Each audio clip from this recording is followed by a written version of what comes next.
মহাভারত।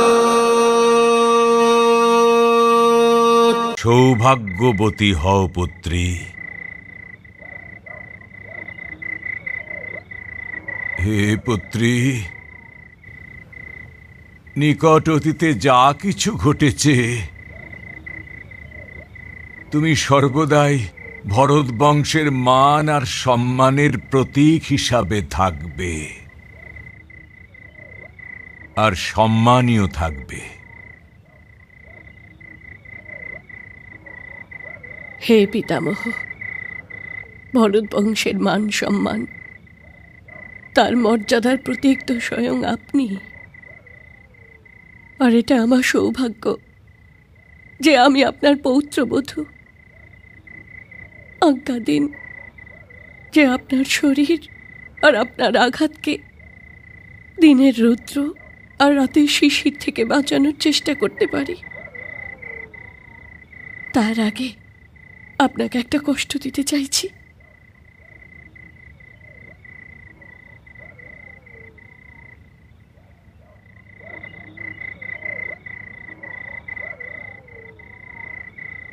আয়ুষ্মতী হও।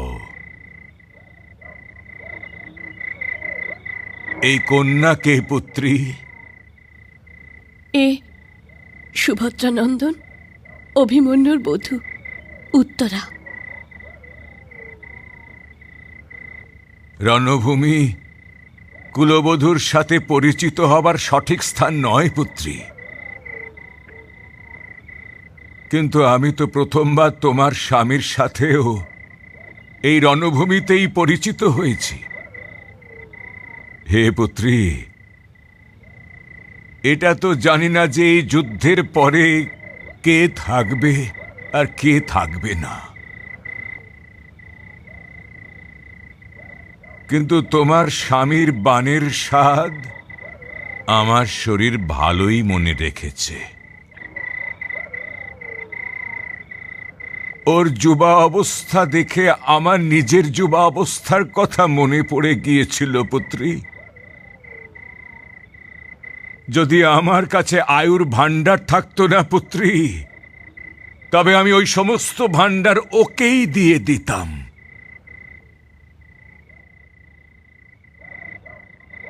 তোমাকে আজ প্রথমবার দেখলাম পুত্রী, আর আমার কাছে তোমাকে দেবার জন্য আমার আঘাত আর অর্জুনের এই বাণ ছাড়া আর কিছুই নেই পুত্রী। জানো পুত্রী, এর মধ্যে যে বাণগুলো আমার গায়ে লেগেছে, আমার মনে হয়েছে যে এগুলো কোনো বাণ নয়, যেন আমার প্রিয় অর্জুন যে দৌড়ে এসে আমার কোলের মধ্যে লুকিয়ে পড়ত। যদি এটা আমার আয়ত্তে হতো, তবে আমি নিজের শরীরের মধ্যে গেঁথে থাকা অর্জুনের প্রত্যেকটা বাণের চুম্বন নিয়ে নিতাম। আমার সমস্ত জীবনের উপার্জন এই বাণ পুত্রী, এই বাণ।